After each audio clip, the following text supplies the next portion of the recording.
top sports where the takes don't miss. The prof with the stats, the chance with the fist. Swore to bringing 5 Cowboys out riding bold. Bulls calling bets, watch the stories unfold. And it's truly eyebrows running the show. Running the show. It's high top sports, baby. Let's get it, let's go. Good evening, good afternoon, ladies and gentlemen. Welcome back to another episode of High Top Sports. We have been on an absolute tear lately, and I am exhausted. I'm not going to lie to you. We're running on fumes here, boys, but we got to rock and roll. We got a big show in store. We had ourselves a presser that we were live for. We had a great time with it. We heard from Scott Stricklin. He was throwing some haymakers that I'm excited to talk about. Then Billy G took the stand. Started off slow, but my goodness, when he found his rhythm and he adjusted to the play call that was being thrown at him, this guy was going 5 wide in the presser. I swear to goodness, he was throwing 400 yards and 5 touchdowns if he could. Okay, that's how good he looked. And Jake Slaughter, if we could just get, I don't know, about 72 of them bad boys, we may never lose again. Okay, so if he doesn't have a career in the NFL, which he will, please come back and just be the head coach. I would go 5-7 forever. Just to hear him do more pressures. He was incredible. DJ Lagway looked fine. Miles Graham was ready to rock and roll. The boys are fiery. Graham Hall will be joining us. The man that was boots on the ground on Sunday when all things were breaking loose. And obviously we've had so many things to uncover today. Who's calling plays? Who's not calling plays? Are we winning out? Are we going to the playoffs? These are questions that I need answers to. And to help us with those answers, is going to be Stephen Harris, the champ, joins us here today. My man, how we doing, big dog? Hey, whoa. Graham got his boots on the ground. Hey, bye week, Billy. Bye week, Billy. It's truly one of a kind bye week. We get to say bye. We get to say farewell. Wish our man Billy luck, with his future endeavors. Appreciative of what he brought to the Florida program. Unfortunately, we didn't get no enough W's to go with all of that. So we appreciate what he was able to do, the culture and the things he brought, the Gator made, all the great programs, and getting high character recruits to hold down the fort. But it's time to move on and choo-choo, mother suckers, choo-choo. We should put that on a shirt. Choo-choo, mother suckers.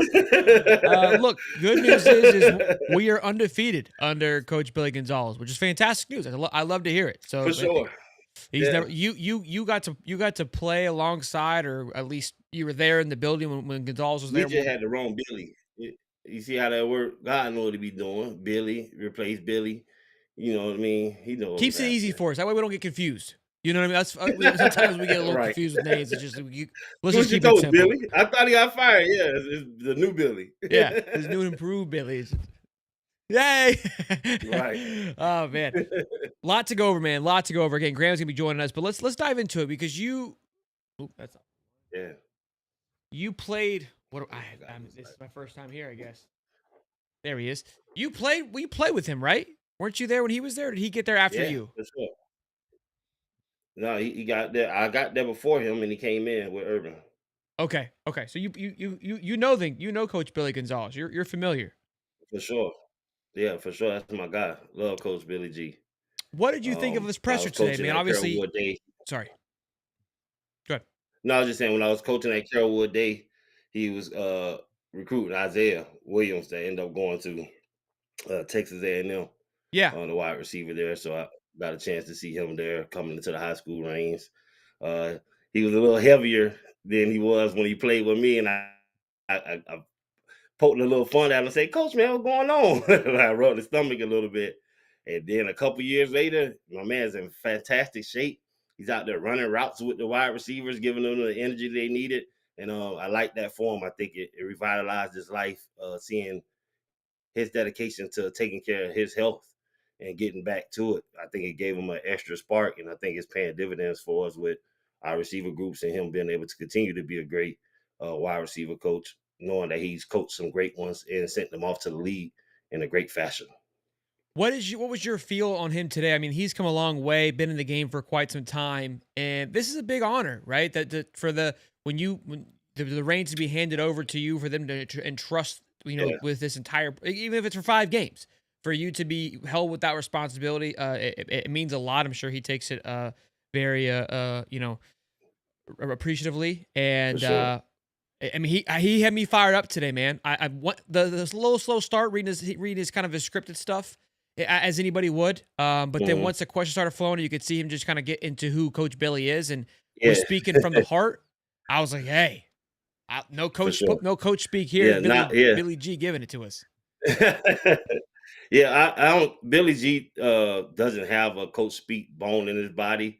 If he's going to give you coach speak, you'll be able to tell that he brought the iPad for a reason.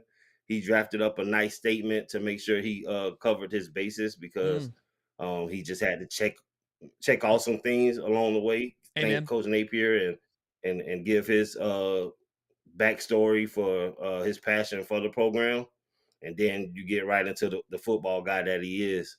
So I love it for him. It's a big deal, bro. It's a big deal. It's an intern, but it's a big deal. It's a big honor for him. All the work that he's put in at Florida, the years that he's been here, seeing the different guys come through here. So it's a big honor for him to be recognized as the guy that they believe can hold the mantle until they figure this thing out. So I loved it. The no coach speak. I talked to him. He talks like a regular guy. I talk to him regularly. When I always known him, he always gonna be up front. He's gonna keep it real with you. He's gonna let you know what's going on. He has nothing to hide. I think his work speaks for itself, and he's gonna motivate these guys. He's gonna have them ready to go. I tell you that they're gonna be fired up. There won't be no lack of energy out of the guys that are gonna be out there, regardless of who's out there. I know our roster is a little battered at the moment, but great thing we got the bye week. But whoever's out there, he's gonna have those guys flying around. You'll see 110%. On every play, and that's just what he brings. You can see it in the wide receiver group that he coaches, even with those young guys, for them to go out there and be able to perform the way they have performed. That speaks to the coach that he is, to have those guys ready to go out there and show you what they shown, from Vernell to Dallas, and then bringing in guys from other schools and turning them up, getting them drafted. It just speaks to who he is, and I'm excited for him to get this opportunity. He, again, did a great job, I would say, navigating all of the questions. And I think everybody, Stricklin included, did a good job of kind of moving past the Napier era, gave him his much needed, much deserved respect. Was on fire. But also, again, even the players, they handled it with in true, just very mature stride with their response of like, look, like, we love them, but it's a production business and we weren't getting it done. So, and just Jake Slaughter word for word, it is what it is. We got to go out there and get it done. And look, I talked about how I think Napier did a good job of getting these guys to buy into the logo. You heard Billy G talk about it's about the patch, right? It's about this right here. And that's what I think that this group embodies. So I think we're all really excited. The big thing, and when we get Graham on here, maybe you can allude to it, and we're all talking about it. When he gave us kind of some insight on who is going to be calling plays and whose role is what on this offensive side of the ball. So I kind of want to get Graham, because the way that it was worded and the way that people are taking it, I'm confused. I'm going to be honest with you, and I'll elaborate once. And here comes Graham now. When he get on here, because one thing I know, when Billy G is talking, he's not going to miss his words for what he said. But yeah, let's go. My man, Graham Hall joins us here today. Ladies and gentlemen, you probably recognize this man because he has been on Jimmy Kimmel, Jimmy Fallon, every late night show in the last couple. This guy's been everywhere. I mean, to New York and back, and he has just been humming in his suit, man. But we appreciate you taking the time to join us. Price just went up, man. You and Lane. I love it. How's Yesterday's price, not today's price. Right. It's good, man. It's good. I'm going to hopefully get a chance to rest here a little bit soon, but it's an exciting time, interesting time in Gainesville. Absolutely. So, man, we'll see what happens. You know, they got to get this one right. Yeah. You know, I've reflected a lot over the last 10 years. You could have made a reasonable excuse for Dan Mullen, Billy Napier, every single one of those. I mean, it's revisionist history to say that Billy Napier was a bad hire. I mean, that was a guy that a lot of people thought would be successful. He turned down other jobs, other SEC jobs. And then, you know, hiring Dan Mullen, the Jim McElwain thing came apart so quickly. And Scott Stricklin already had the relationship with Dan Mullen, had vetted him, had worked with him. and had to make a hire really quickly. They've had more than a year to get this right, to know who is the ideal candidate, to understand that Yeah. this was coming. There are no excuses. You're using a search firm. You've had a chance to get all your ducks in a row, figure out who it is. And if you're going to gamble on a coordinator, you got to make sure that that gamble is going to work out in your favor. Otherwise, your legacy is going to take a hit. So it's a really interesting time to see what they do. Couple things you touched on there. The big one I want to get into, and I'm glad you mentioned it, was the firm, the turnkey. Now, he did say I would be making the call, but then shortly after said we are hiring a firm. I think he still wants to kind of have, if it goes well, have that notch on his belt, right? He wants that patch. But the turnkey firm, do you know about them? Can you give us kind of good, bad, ugly about turnkey? I was trying to look them up before the show and see who they're working with, but anything related to college football that the fans could be, maybe feel good about when they hear who they are. Mm-hmm. Yeah, they're a headhunting firm. They've been used HR. a lot in college athletics. They've been used. Yeah, they've been used a lot in a lot of the behind the scenes hires. Everything from people who work in Gator Sports Properties, for example, the people who work in selling advertising for the University of Florida or for any university that works with a company like like a Learfield or the various competitors that are out there. They're used in headhunting to put people in those jobs and find them, and they're then used in jobs like deputy AD. So Florida hired Michael Seeley to be the chief commercial officer, who's going to be critical to maximizing revenue in the stadiums, concessions, and also NIL opportunities. And Florida, back when they posted the job in June to find the hire for the CCO, the new deputy AD, they used Turnkey's DRG. So they've used them as recently as the last 3 months. So highly reputable. And the search firm is such an interesting thing. Search firm was used for Todd Golden, but who gets the credit for Todd Golden making the decision? Scott Interesting. Stricklin. So I didn't know that. If you're an AD, you really have nothing to lose with using a search firm. It's just more stones you're unturning. You're turning over to do as much due diligence as possible, and then you make the decision. So it's really just getting as much information as you possibly can get from people who study the field, study candidates, and are making sure that your net is wider than it may be, just in Gainesville and the SEC. They're making sure that they're finding the candidates on the rise, and then you take their information into play and consider it, and then you make that hire. So it's not, he's making the decision, but he's not leading the whole evaluation candidate scouring process. It will Almost be like interesting. a PFF grade. Yeah. Yeah, it will be interesting to see where Lane sits on the Turnkey's pedestal. Because if here I'm playing a kind of just like a thought process here. I'm imagining Turnkey uses some kind of analytical and data points to support their reasoning for things, and I'm sure they use those data points to determine who should be paid what and whatnot. But the Lane Kiffin situation, we alluded to it yesterday. He's going to be able to ask for an unhealthy amount of money because of just the aura that's surrounding the situation. And I guarantee you, Turnkey's analytical data is not, bringing that data in of like Lane wears visors and talks smack as a data point to make him the highest paid coach in college football. So that part scares me a bit because we all know who we want. And, this is where Scott could turn. Well, this is where Turnkey told me to turn. And we're hiring Trent Diffler. That's what we're moving forward with. It's a fall guy, No, it is a fall guy. You said it right.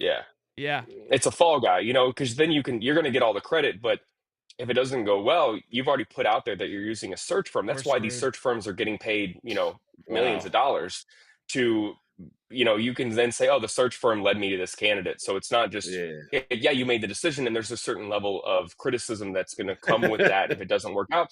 But if you consider what they brought to you and you make the hire, you're going to get all the credit. No one's going to sit here and say, well, the search firm made the hire. No, that's for ADs around the country. It is absolutely wise to use search firms. And that's why they're so prolific right now, because they're really allowing you to get as much information as possible in an era where it's never been easier to do research on everybody, to find out, go through their Facebooks and find out every little thing that could be a red flag or an indication that they're going to have more success elsewhere than they've had at their current spot. So it makes a ton of sense to me. And to be quite honest, from a messaging standpoint, if I'm Scott Stricklin, the first thing I'm saying is I'm telling everyone, I'm making the decision, but we're using a search firm, because I do think that there's a lot of, apprehension, some hesitance for Scott Stricklin making the hire. You guys know the track record, and coming out there and saying, hey, I'm going to do as much due diligence as possible. We're going to have a search firm is maybe going to ease some of the concerns, valid or unfair, whatever you want to call them, that people may have about the process. Question. Scott should tweet out the chess piece. Go ahead, Steve. So is it safe to say that there's a possibility that he can have in his mind who he knows he wants to hire, but he's just saying, hey, yeah, well, I used the firm and they gave me this range of guys, but I still wanted to hire this guy. And I hired him anyway, Yeah, regardless. it's certainly possible. I mean, probably would be a little bit of a waste of money if you ask me. You know, I'm not qualified to maybe make that decision. But if you go against the search firm, then you are putting yourself out there. And then if that ever got out publicly that the search firm had their issues with said candidate and you went, around them, that's going to be a massive reputation knock. And that would be report that Scott Stricklin will be calling the reporter and being like, this isn't true. What the heck are you talking about? Well, look, so Jeremy, you're saying the new Turnkey is a new analyzing company that does way more than other companies does. They found Singetti for Indiana. The key point there is they found Singetti from JMU, okay? And I'm not saying there's a problem with that. It looks like, this is where I think this is why I said he's playing chess, because this, honestly, I know that we're going to talk about odds later on in the Lane train, and I'll get your thoughts on this, Graham, but this makes me feel that the Lane train may not be stopping at this train station, if you will, just based on this noise. Oh, no. Because, again, I'm putting pieces together. Maybe I'm way off the cusp here. We know what the boosters want, and I think what a handful of people around Gainesville want, but maybe this was Scott's way of kind of taking, hey, I'm going to go ahead and let these guys figure this thing out. And it's going to tell the proof, I would think. I don't think it's going to go, hey, give Lane Kiffin $13 million or even $12 million, whatever the number may come out to, because he's at 9 right now. It's got to go up. It's not going to be cheap.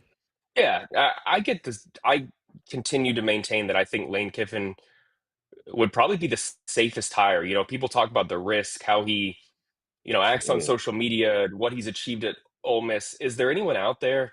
Maybe there are a few people who would sit back in 4 years if it doesn't work out and say, oh, I knew it would never work out. But would anyone fault Scott Stricklin for taking a risk, with Lane Kiffin, that risk? I mean, it seems like the safest hire, because he could then say, well, it'd be revisionist history after that too, because they would say everyone wanted him. It seemed like, he had success in the SEC. He's a young head coach.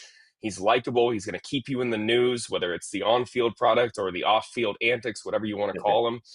He makes a ton of sense in that regard. I wouldn't get my hopes up if I'm a Florida fan regarding Lane Kiffin. Here's why. I do, maybe this is conspiratorial, but I do just fall into the line of thinking that anytime interest is reported that a coach could be interested in a job, that's coming from somewhere. It's not just being manufactured by fans. And often what that's intended to do is to up the price at their current spot, or make it so that, it's harder for the program to bring him in. The thing I point to that is the most damning piece of evidence that Lane Kiffin is going to sign an extension at Ole Miss in the coming days or weeks is that Jimmy Sexton was on the sidelines at the Ole Miss Georgia game. He came to Athens with Lane. Maybe Ole Miss wanted that to happen, but Jimmy Sexton's not going to Athens to talk to Lane about the deal on the table from Florida. He's coming to meet with the athletic director, the organization from Ole Miss. If I had to speculate, and I think it's fair to speculate and believe this, he's coming to negotiate those in person and obviously watch his client, but he's not going to an Ole Miss Georgia game to talk Florida with Lane while he's coaching a game. So it was wise for Ole Miss to put out that video of Jimmy Sexton there, because I think that people see that and they're like, okay, we're getting closer to signing an extension with him. He's not going to leave. This is one of the biggest coaches we've had in program history. I do think that, and he's still well in the playoff conversation. If you're a Florida fan, would you want to have, say they hire Lane Kiffin and they announce him on December 1st and Ole Miss makes the playoff? He's going to stay with Ole Miss through the postseason. And they'll announce him, and then 5 days later, the portal opens. A coach that is still at another program and isn't meeting with the players and isn't trying to retain the roster, that's going to decrease the chances of retaining all the key players like DJ Lagway, Miles Graham, Jaden Baugh, Vernell Brown, Dallas Wilson. The list goes on. Double-digit key guys a lot of this roster that you're going to want to retain if you're the new coach. So there's some risk involved in making a hire for someone that's at the postseason that won't immediately come to Florida, in my opinion. So I don't think the odds are great. I think it would make a ton of sense. It would be an exciting hire. Florida would consistently be making headlines for things outside just the on-field product, whether he's tweeting out that, he's doing hot yoga 3 hours before the game when he should be getting off the bus at Gator Walk, whatever it is, people would be sitting there saying, oh man, look at our coach. You got to win to do that though. And I do think a lot of the way that Lane Kiffin operates isn't really how Florida's very professional, neat, micromanaged, you can say, branding is at a place like the University of Florida. You got to remember, this is the first athletic program that created an internal media division where they had hired writers covering the team, and you can call that PR, but they hired a lot of really, really good, talented people. They hired a great writer in Chris Harry, a great writer in Scott Carter. I think they're one of the only programs out there that has 2 dedicated full-time staff reporters covering the basketball and the football programs, and they both interchange and do that. They care about their media image, and Lane Kiffin, as impressive of a coach as I think he is, doesn't necessarily jive with that, where I think that there would be more concerns at a place like the University of Florida than there would be at a place like Ole Miss. I love this take because, or just not even take, but just this thought. This is kind of what I was alluding to. I'm obviously a big Lane guy. There is that exciting part of it, but there's a part of me that kind of can see the writing on the wall. And look, there's people kind of saying back and forth and trying to say that you're an idiot, blah blah blah. Guys, you're hearing a lot of the same stuff that we're hearing. That Lane is the number one option. I do believe that the boosters that have a lot of money want Lane there. Yeah, 100%. But I think the turnkey thing is a big component. Stricklin does not become the athletic director of a University of Florida because he's got air in his head, okay? The guy is navigating this thing very thoroughly.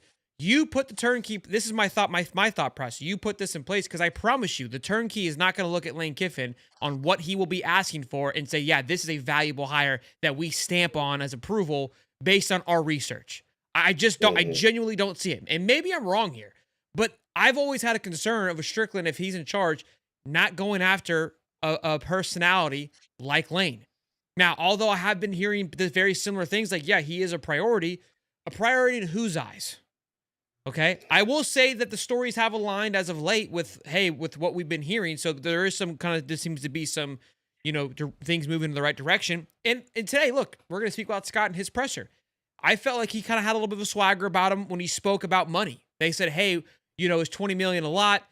What have you? His exact quote. I don't know. Do you remember what it was? I've got it here if you don't, Graham. It was good. It's going to be costly. It's not going to be, it's not nothing, but they're going to figure it out, and whether that falls on the fans and having to raise ticket prices, concession prices, find new streams of revenue. And there's going to be some more streams of revenue on the horizon. You got to remember that Florida is still working behind the scenes to get a field logo. We're going to see on-court logos coming. Yeah.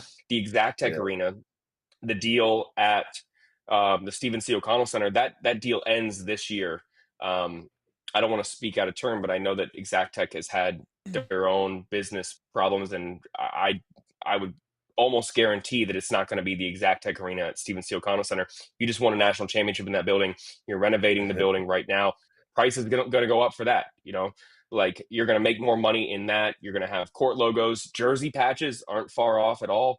You have all these new novel revenue streams that are going to help offset some of these costs. And let me say this, as much as people dog on the UAA, they have been incredibly wise from a funding perspective. This isn't like an FSU or even an Ole Miss situation. Programs that operate in the red. The Florida Athletic Program makes revenue nearly $20 million or more every single year on top of the money that they have. They have a deep reserve. I don't know how well documented that is out there, but the UAA is flush with cash. They have a ton of money that they don't want to dip into, but they have a ton of money for situations like this. They are more willing to spend than I think a lot of other programs out there, and that's commendable. They've handled the books well.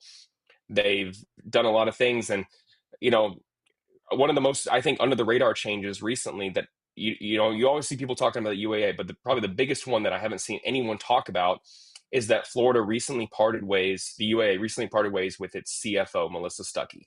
So they're looking for new ways to maximize revenue, raise more money, improve the budget, improve spending.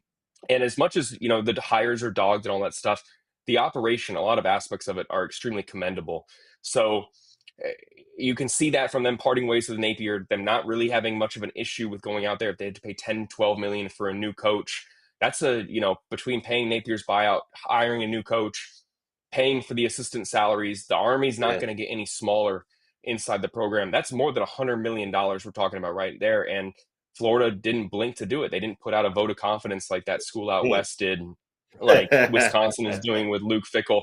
They have the money to make a decision like this because they have made a lot of wise decisions behind the scenes with their money. And that's not me being out a UAA shill. That's just the facts. They have a reserve and they're willing to do that. I want to speak to you being obviously a op for the UAA here in just a minute. So he acknowledged implications of the move buyout, but stressed that resources are not going to be a reason why we don't make the right decision going forward. That was me. That was in his eyes saying my nuts are on the table. We've got plenty to handle, like you just said. Look, I love there's so many beat writers, and all of you guys bring different, I would say, approaches to it. And some of you guys get labeled with negativity. And when I first got into this, I heard those things. I never really cared. But for me being optimistic and a fan, I was like, man, I see why these people think they're negative.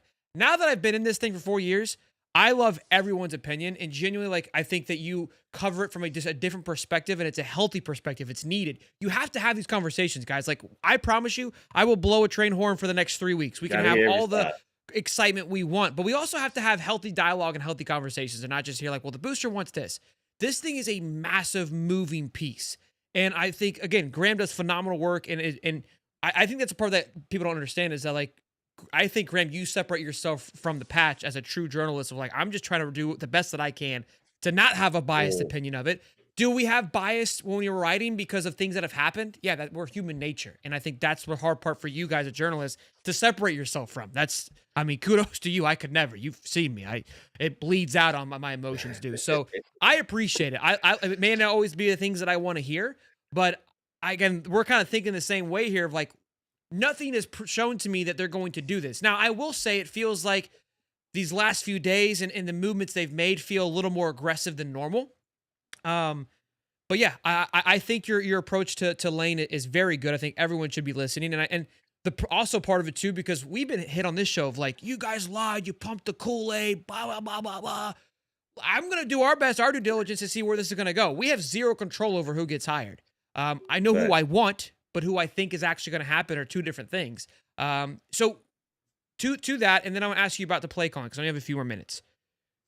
Who's your top three now for Florida for coaching? What do you, I mean, we have odds, but what do you think based on what we just went over? I mean, I'm not opposed to gambling on a coordinator. And would that excite people? Probably not as much. Okay, you're really burning the bridge here, Graham. Okay, I can only buy. All right, I'm just. Well, let me finish the rest of the statement. Okay. One of the great things about the Florida fan base is that they've been patient, but they also are going to support the coach until they have no reason to do that. So if a coordinator comes in, are they maybe going to be initially excited? Maybe not. But look how much more winnable the schedule is next year. Say a guy like Will Stein or Blake Baker at LSU comes in and they start 6-0.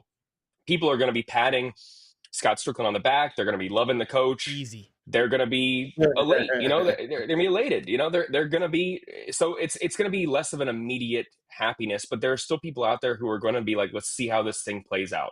You just hired Todd Golden from San Francisco, which a lot of people didn't know what to expect. But they were so done with the previous head coach. They were like, let's see how this goes. And then he goes 16-17 the first year. People don't turn on him at Florida. And that pays off very, very soon. You can hire someone from the group of five, a mid-major like in college basketball, and it can pay off, maybe not the first year, but in due time, it absolutely can. So I do think that this fan base is going to support no matter who is the decision until they no longer have a reason to do it. So if it's a coordinator, I think people are going to hope that the contract language is a little bit easier to maybe get out of a deal where it's not going to be front-loaded, where they're going to make a ton of money, and regardless of performance, they're going to get all that money. Maybe that's possible to do that. But like Scott Stricklin said today, the market dictates what you have to pay a coach, and you're going to have to spend in this era. These are high-profile jobs. It's never been easier to criticize them, and you're going to have to spend. But taking a risk on a coach or coordinator on the rise is not the scariest thing in the world. And I think there's a lot of good ones out there. Glenn Schumann, Blake Baker, Will Stein, like I mentioned, Joe Brady, not a bad hire a few years ago. Everyone wanted Joe Brady. I mean, that 2019 LSU offense is one of the best we've ever seen in the SEC. I think the name that I'm surprised I'm not hearing mentioned more, and I'm not trying to get at this top 3 answer. I'm surprised that I'm not seeing more people talk about Cliff Kingsbury. Whoa! And I'm not saying he's whoa! I've got a Cliff Kingsbury a fan page. I'm the only one that's on that damn horn. Okay, I don't want you taking my smoke. If when you write the article, hey, I had it first. The chat can tell. I had it 2 weeks ago. I'll give you credit. I had it 2 weeks ago. I've been big on Cliff. Big. Go watch the show last night. I like it. Big on Cliff. I like it. I'm gonna have to see it. I'm not doubting you whatsoever. I think it's a great decision. Young guy. I can imagine he wants to get back in college coaching. He's done a great job with Jaden Daniels in Washington. That offense looks great. It can handle all the things. He's not someone like a John Gruden who's been to the NFL and then sat out long enough that the game is so much different now. He's not been away for very long. Great offensive mind. I know he wants to call his own plays, and then you would have that discussion of, okay, well, here we go. That's not, the right coach can be a good offensive play caller. With all that said, I think he makes a lot of sense. He would be someone who I think would be a really good hire. I like him. I don't know where he would stand on the list, but I could imagine he wants to get back to college if he's not going to be a short list for a head coaching job. He's had a Heisman at quarterback. He's been around and he's grown. To me, he's very Lane-esque like to an extent. He's young. He's been around the block. He's grown up. He's matured. I think the biggest thing for him, though, is coaching under Dan Quinn, who I love, at Washington, has been huge. I think he's learned a lot there, to be quite honest with you. And I think that he would hit the ground running, to be honest. I said that already. So that's funny that we're on the same boat there. Who's your top 3, though? Because you got the chat in shambles. I think I like Glenn Schumann. I like Glenn Schumann. Georgia. He's going to be good, but there's some risk involved. I mean, he could be the next Kirby Smart. It could be the next Sam Pittman. I like him. I like Blake Baker. I don't see him talked about a lot. I think he's going to be a head coach here very soon.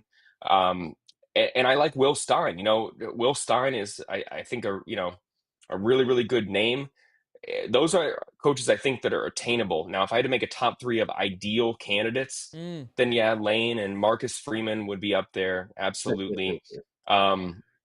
They would probably be the ones that would be near the top of my list. But here's the real thing. And I'm not trying to be depressing and, send anyone to the bottle or whatever. Is there a home run hire out there? Is there one that makes so much sense that every box is checked? Are you sitting there? And if it is, I want to hear it. I don't know if there is one. I haven't done enough research on this. If there's a home run hire, I would love to hear it. But I think that every coach out there, aside from a Ryan Day, and he ain't leaving, comes with their own little bit of risk. But this is a risk business. You're taking a risk giving coaches money. I agree. We've said they're going to take risks every single day.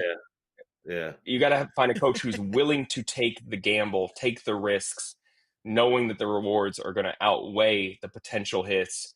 And, you swing for the fences. If it doesn't work out, you can't blame him for not trying. So you got to take a risk no matter what, right? Do you get comments on your articles? Because I'm going to get a lot of flack from this. I'm going to take the heat for your comments here. You can direct them to my message boards, man. You can direct them to my Twitter. You can say, hey, listen, you're the messenger here, man. You brought me on to take the heat. They can blame me. Absolutely. I would love to come out here and tell people exactly who they're going to hire, why they should fall in love with them, to print the shirts and start getting ready and make plans for, being in the college football playoff next year. It's tough, man. It's a tough business. That's why if it was easy, we wouldn't love it as much, right? Yeah. Like if it was easy to be a winning team and be a contender every single year, we'd be a little bit bored, right? Part of it is that you could be great one year and you could be bad that year as well. That's what makes the offseason so exciting. You're being fired by the chat, Graham. It's bad. I'm sorry. Hey, y'all can send the mean comments to me. I haven't, Listen, I've read them before. My I mom was think my harshest critic, man. it's healthy So to open up the dialogue a little bit. I don't think Yes, you're crazy yes, to have these no, conversations. People don't want to hear it right now, but it's it's needed.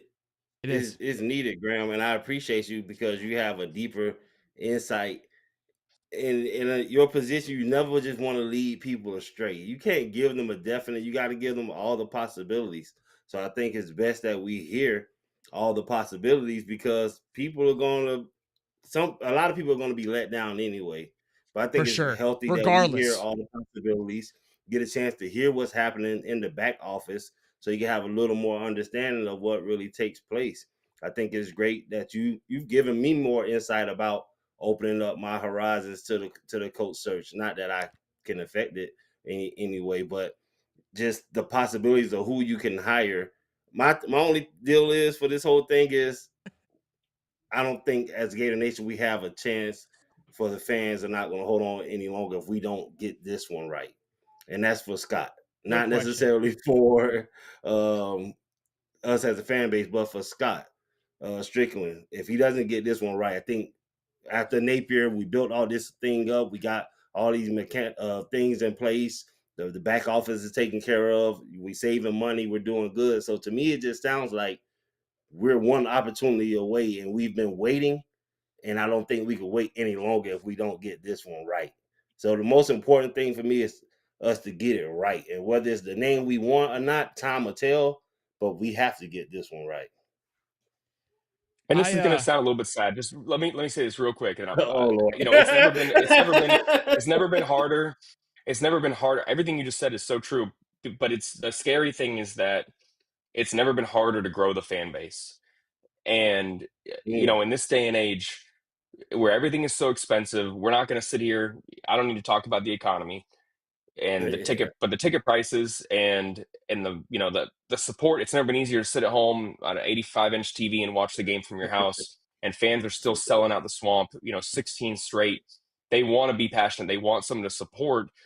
But if you continue to be farther and farther away from making the college football playoff, that fan base, the team that you guys Yeah. grew up loving and watching, it's going to not grow at the rate that we all want it to. That is why the University of Florida is as special as it is, because of the fans, not because of necessarily the people behind the scenes. They're going to change, but the fans are fans for life. For sure. And you need to find a way to get the younger people invested, whether it's in a coach, whether it's been a competitive team, because ultimately you guys want to see this fan base grow as much as possible so that you see young fans be as passionate as you guys are. And Right. that's what everyone wants. And this hire is going to be so critical to that, to all the people out there who are 8 to 16, 20 years old, looking for a team to root for. And if Florida is exciting and is back to the level that they were when we were all growing up, that's going to absolutely significantly increase the chances of that happening. Steve is hoping that we hire a Napier back. That's what he wants. So don't let him fool you. I want to get your thoughts on this, Graham, and then we'll let you go. You may need to go lock your doors and turn the lights off. But the comment about the play calling, like I kind of reacted to it, and everybody was making me feel like I was an idiot, and maybe I am. I could be the dumbest person in the room right now. I may not be the most hated person. That's Graham, but I will be the dumbest person in the room. And he goes, oh, so Callaway's the offensive coordinator, but O'Hara is calling the plays. And then everyone's like, Sheldon, he's just going to be saying it into the helmet. Okay, but why do I need clarification of who's like that? I don't know. Like when I hear calling the plays, maybe okay, I'm thinking O'Hare or Callaway gives you like an Ask Madden, gives you 3 options, and O'Hare picks one of the 3. But what's the advantage? And maybe I'm dumb again. What's the advantage of O'Hare telling the play to Lagway versus Callaway? Because that's what people are saying. Do we know what the clarity is? I think O'Hara works with DJ Lagway more than any other coach on Florida's No, roster. I know. Billy Napier was right there too. But that's not. But my confusion is of who's calling the play. Like what's 3rd and 1? Who's sending the play down? Not necessarily saying it into his helmet, but actually calling the play. That's what I need to know. It's a fair question, and I think we'll get some more clarity on it. I hate to not have a fantastic answer right now, but and everything that Florida has said is that it's a collective effort, which some people sit there and say, "Oh man, that's if you don't have." It's kind of like if you got two quarterbacks, you don't have one.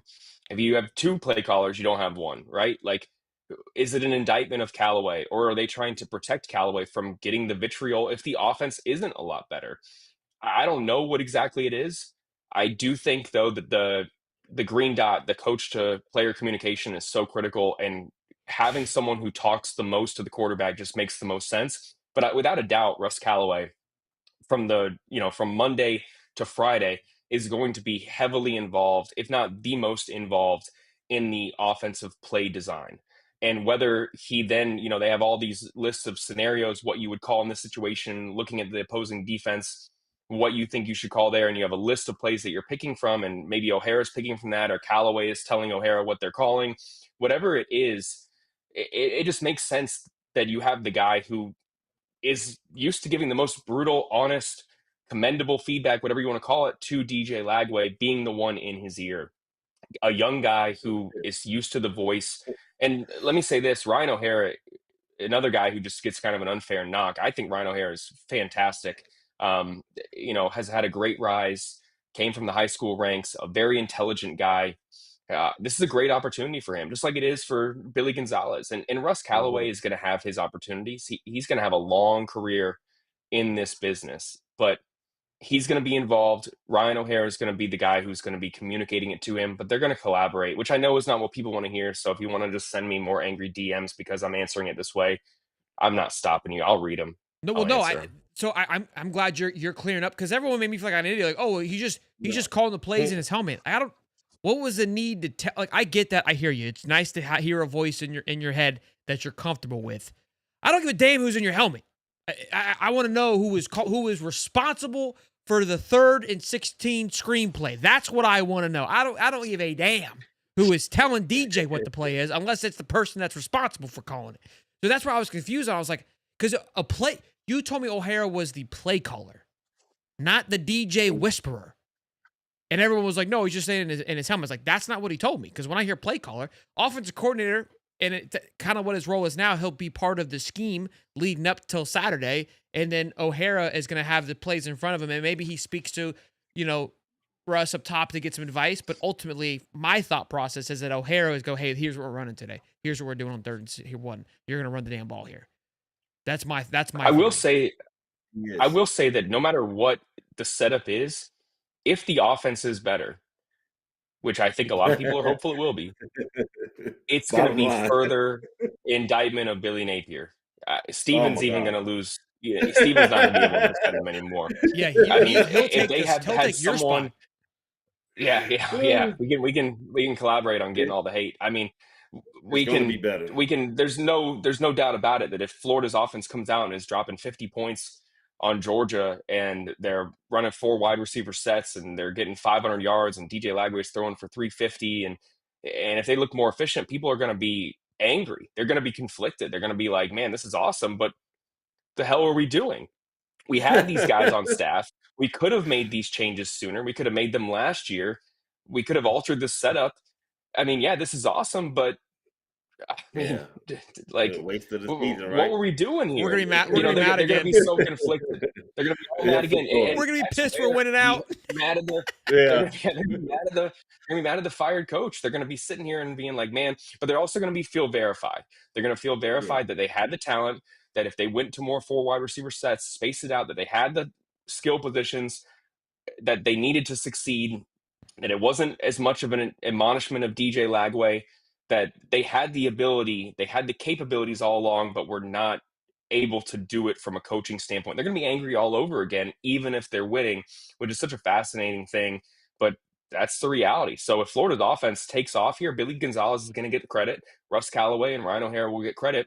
But people are going to be more and more angry at the coach who brought them to Gainesville in Billy Napier, even though he's hopefully on a beach somewhere and got his phone shut off and not reading all the replies that, Soderquist and all you guys are sending at him. We're gonna win out.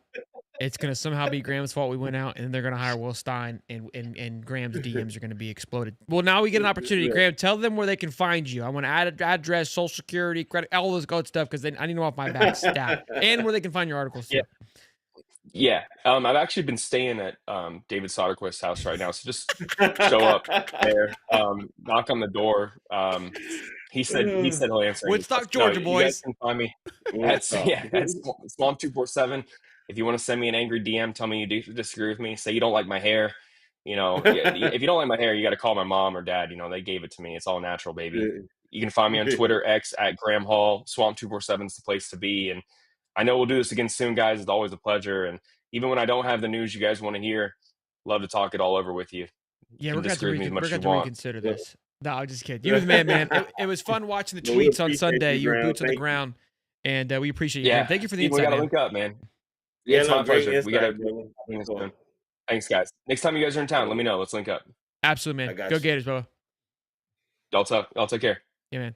Round the Hopefully man he's not hall. riding a scooter around. You know what I mean, Steve? We don't Hey, want listen, to y'all run into him take that way. Yeah, right. Yeah. Go scooters. Holy Y'all crap! take it The easy on chat. Graham. Y'all don't blow him up. Yes, sir. This is what you did to the chat. This is your fault. You know what I nothing, find? man. What I find hilarious is Listen. I got roasted by people saying I was classless because I popped champagne, and here we are just trashing a man for giving his god honest opinion, trying to hang out with the boys at the water It's cooler. the Gator Nation, man. Listen, you gotta love it, man. You gotta love it. Listen, I appreciate everything he said. He was saying. I appreciate it. You want to give both sides. I appreciate the UAA handling the business behind the book. I'm happy to know that we have this amazing amount of money in reserve. I'm happy to hear Scott Stricklin popping his collar and talking big about money is not an issue. So to me, it seems like we just need to land this hire. It seems like everything's in order. If we don't get Lane, then they're probably for good reason. But if we don't get him, there's no excuse for the hire that we get after him for Scott. I know a lot of people already don't like the UAA and they're on Strickland head. So this is the shot. This is the shot for everybody who don't like Scott. This is the shot. We know football holds weight. I believe they get it right this time. But regardless, I feel like just go get the guy. Go get the guy that we want. We live in an echo chamber, right? I mean, we sit here, we talk. I mean, we Steve, Dave, Cody, we all want to grasp on to the next vibrant thing. And when these things first happen, it's really good because all this news, we all have different reactions, so it's very healthy. But over time, we are the opinion and the thought process starts to become one, even in the chat. Yeah. So as humans, this guy comes in, like we've been on this choo-choo train for like 48 hours strong, and Graham comes in and just shut the hell up. Knock it all down. Knock it off. You done built this Lego mountain. He came and stupid ass Lego. And it's good. Though. Let's rebuild the Lego. Let's make it stronger next time. So I like it. It's healthy. No question. It is, but what I'll take away from it all, nobody said that Lane is not on the table. And we all can agree that he is at the top of the list. And they just have to do their due diligence. It would be another thing to hear that, no, we're not going after that type of person. But from everything I heard from Stricklin today, it seems like all possibilities are there, and he's very aware of what we want. You hired the firm to come in as a buffer just to make sure all the bells are, you're talking about a lot of money here.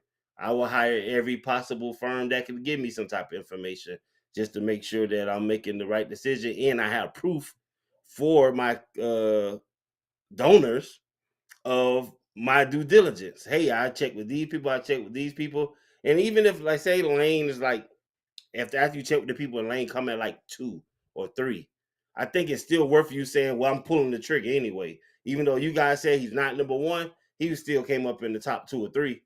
So let me pull the trigger. That's me personally. What we're going to have to do to make up for what happened today here with Graham is next show, we're going to have to just get choo horns, the wooden choo horns, and just blow it for 30 minutes. Listen, I almost didn't want I put up the Christmas tree early. I'm trying to figure out, should I put the train around the bottom or not? Graham got me. I think I may need to leave it in the attic. Look, we're getting lame, boys. I don't know what the hell Graham was talking about. $2 from Zachary Lanesville. Let's get it. Let's go. Hey, listen. according to about the offensive thing with Billy Gonzalez, I believe that O'Hara is calling the plays. Like calling the I, plays, calling the plays, not yes. just I talking to think DJ's head. no, Yeah, I think no, so too. no. That's how I I think took it. Russ is still the offensive coordinator, but that's as far as the scheduling of the plays, getting everything on time, the motions, making sure everybody knows the moving parts. Because I believe O'Hara still has to coach the quarterback, so you still need a coordinator that's going to do the operations for the offense. You understand what I'm saying? Who's going in motion, the timing of each play, and all that stuff. O'Hara's going to be responsible for that, and how practice is going to be ran, and all that's the coordinator part of it.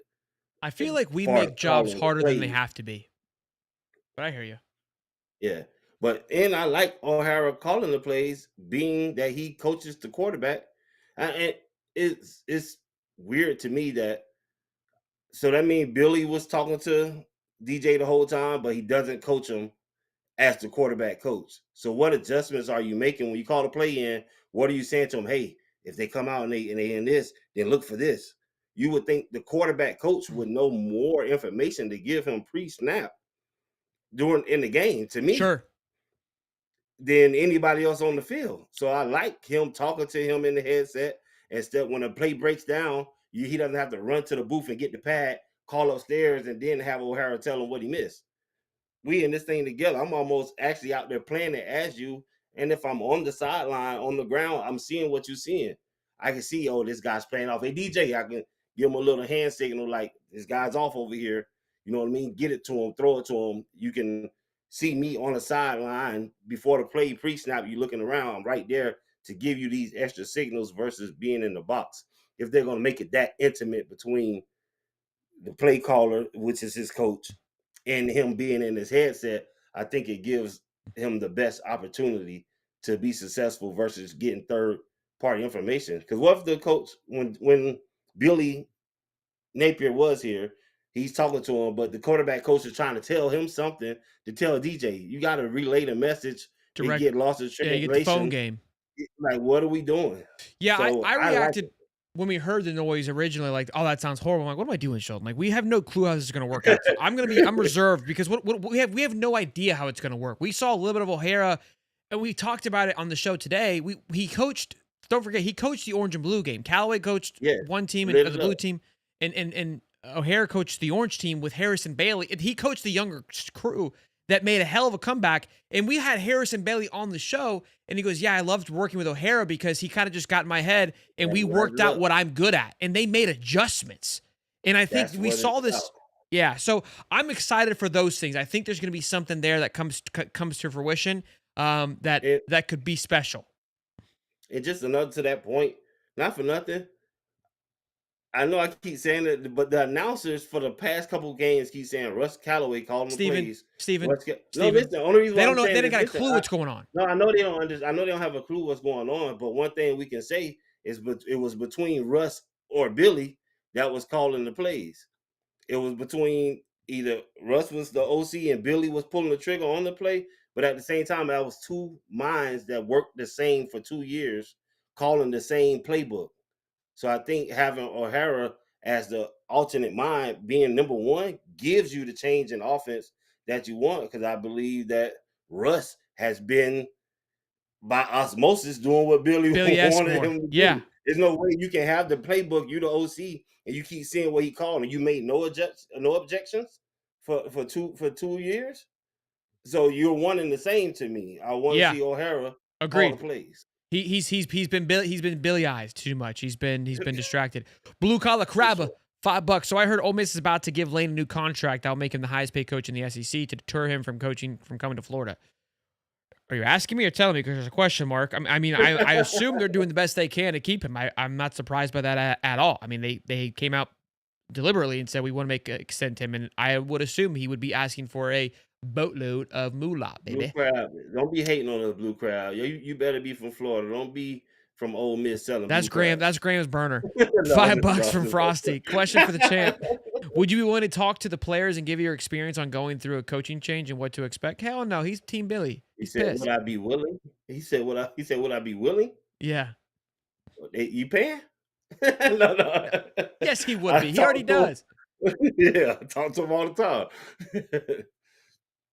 But yes, I would. No question. Sorry, boss. $5. I Sam, appreciate the Lane question. still has to make Lane still has to make a decision. You can't lead a horse to water, but can't make it drink. Yeah, he does have to make a decision. Yeah. For sure.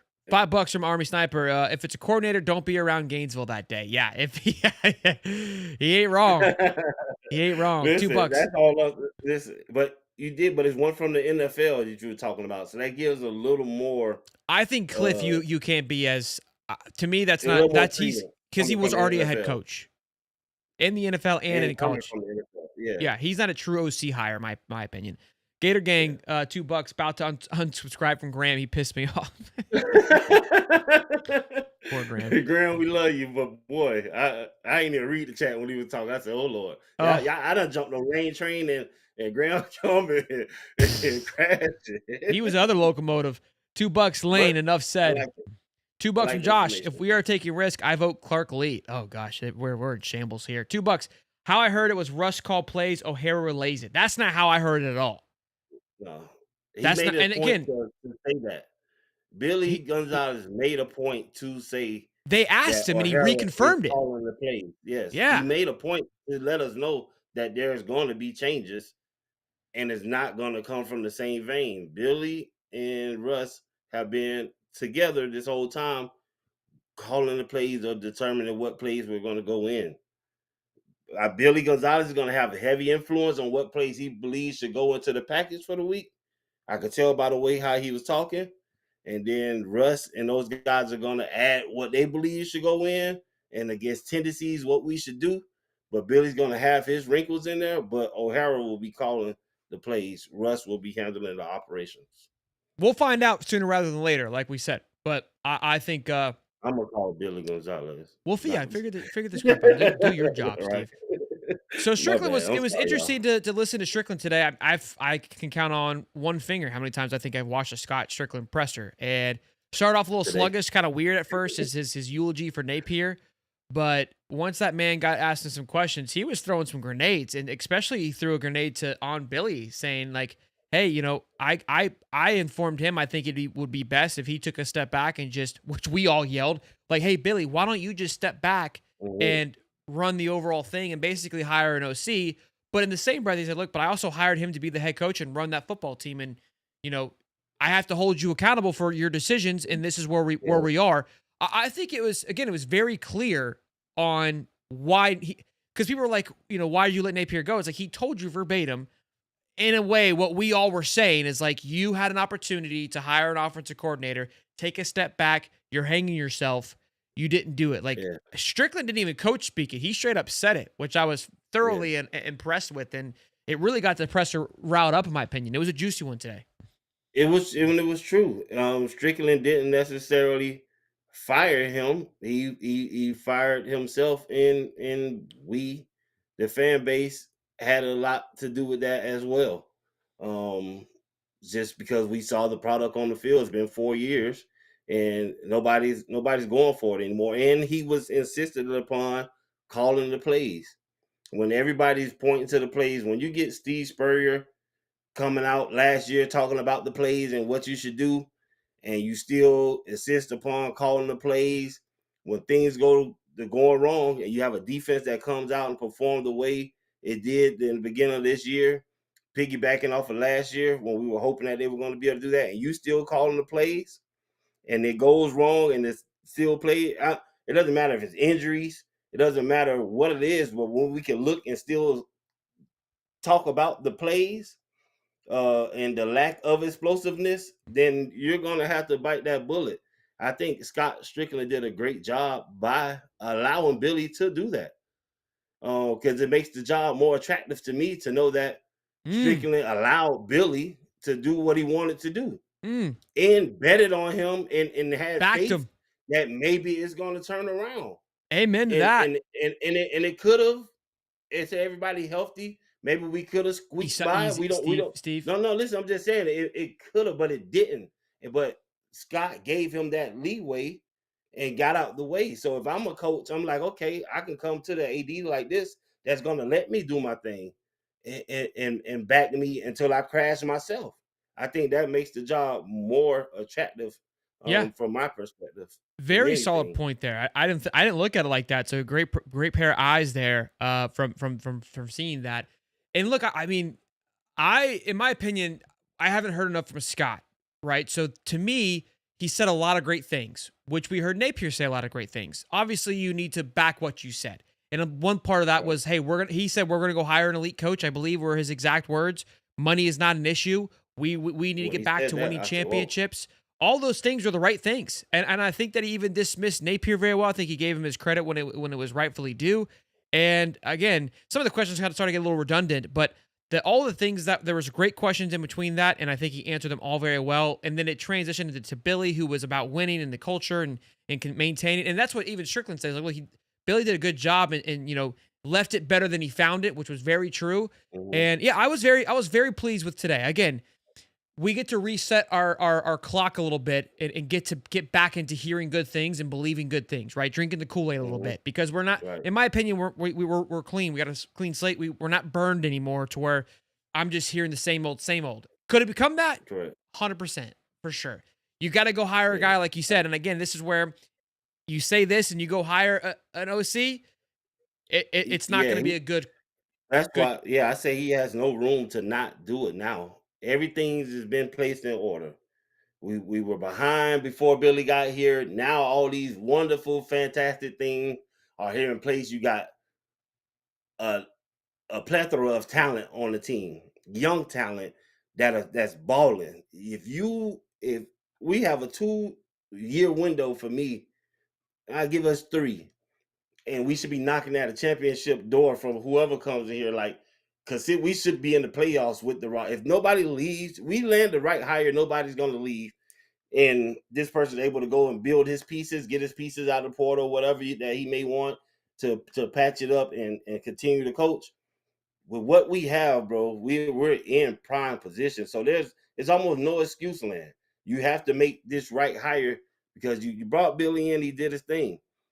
But that's ran its course. Now we're here with all this great young talent, all these people brought in back into the brand, want to come and play for the brand. You have all these different former players that are starting to come back around and rile this thing up.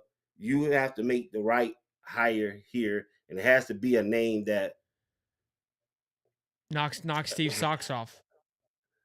I mean, I'm going to support whoever's here. Yeah. Lane is at the highest of the list right now, so I'm going to say out my mouth that I want Lane. He's at the high of the list. If I don't even want to say if, but he's at the highest of the list, and I'm going to say that until otherwise. Until I hear some more information. Right now, there's no information that you can give me that'll say that Lane is going to move down to number 2 in my mind. He's number 1, first of all, because I know the offense he's gonna bring, regardless if his offense coordinator comes with him or not. I know what he wants to try to run, and I've seen them get it done and be able to draft up plays for the skill that we have. I think defensively, Got some hopefully work to we do. can retain Roberts. I'm not sure, or someone great will want to come with him, but I hope we keep everything the same on defense and we just get Lane in the building. Then he can work whatever else he want to work around, offensive line, all the other stuff. He can take care of that. The other candidate that people hire on is Freeman, but my only thing is he's defensive minded. What's the coordinator's going to be like? We have an offense where we need to be explosive and score points. So that's like the only He other hasn't thing. had issues scoring though at Notre Dame. But I understand your Yeah, point. But yeah, I but he's think not in control of that, basically, yeah, to the me. I mean, coordinators, he yeah. picks the guy, but the Yeah, coordinator's in control of that. But I know for Lane, even if he has all his coordinator, he's going to have input, and he know how sure. to draw it up himself Sure. if he Yeah. had to.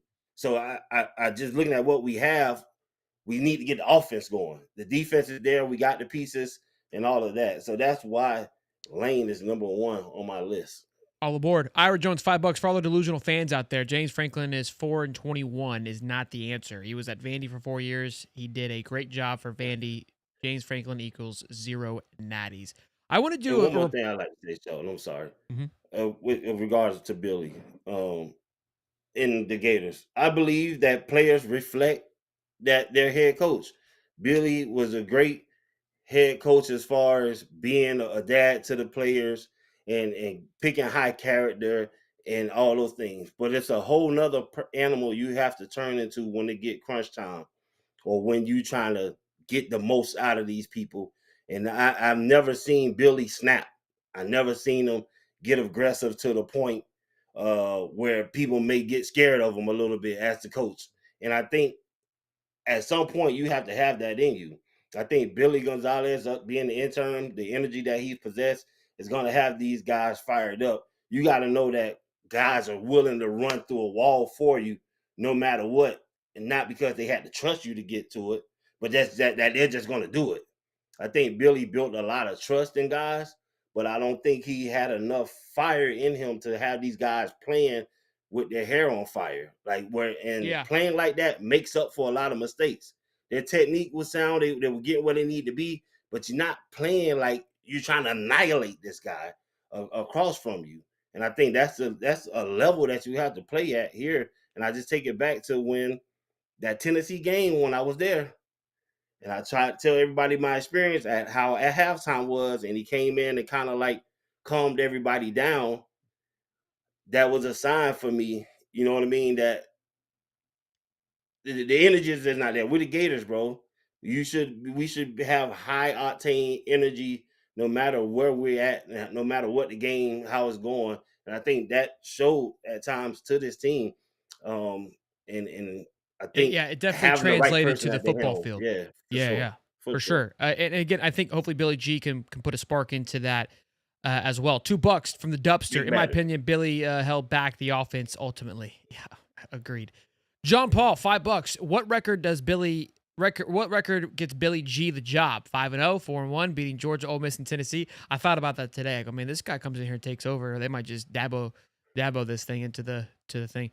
Tyler says, I would hate Cliff. Tyler, was that a real question? I say he had to put up at least.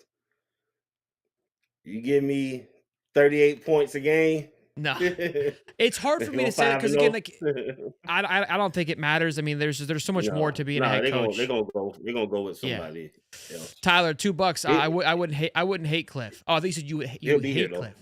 Okay, yeah, I wouldn't either.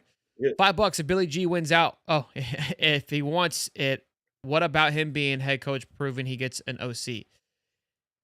Yeah, again, no. I just think they're not gonna do it. They'll keep him on staff possibly, but they're not gonna make him the permanent. Yeah, that's just too much of that's too big of a jump in my opinion. Again, I mean you gotta go do it somewhere else first, at least. Yeah, like you're playing with someone else's money, and it's a little bit easier when you're doing that, right? So, look, if he comes in and does that great.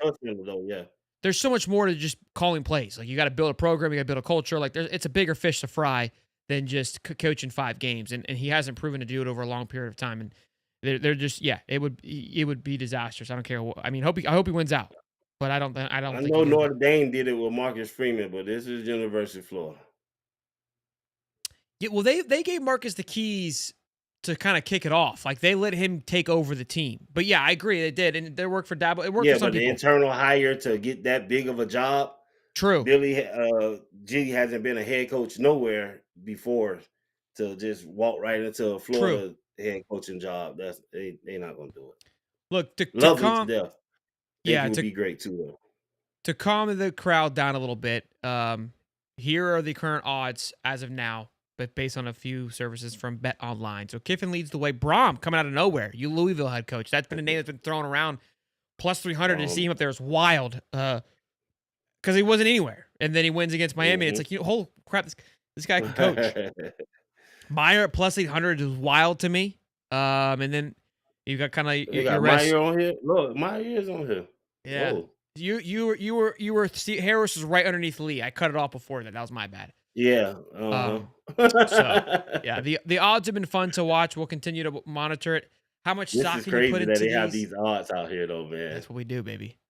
No, not even. But you can really go to the Hard Rock and bet on that. The Hard Rock, no, they don't. So they like there are certain sites now that'll do betting, but Hard Rock you can't. I don't think Hard Rock has this particular bet. Okay. Yeah. Billy G is too valuable a wide receiver coach to be like, go. Look, he even said I loved it. They go, hey, would you stay here for the next regime? He goes, yeah, I'm a Gator. Like I want to be here through and through. Yeah, so he thorough.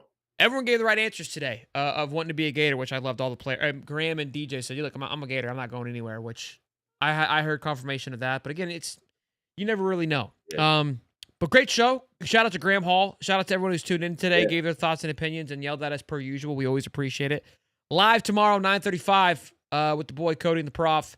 And then, of course, we'll see you guys on Wednesday for the best day of the week. Steven Harris, I love you. A good show, big guy. And be good, boys. Be safe.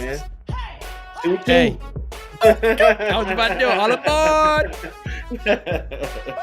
Love y'all, man. Now y'all can be mad at Graham. It's high top sports where the takes Graham don't said miss. The prof with the stats, the champ with the fist. Water bringing fire, cowboy tie riding bold. Bulls calling bets, watch the stories unfold.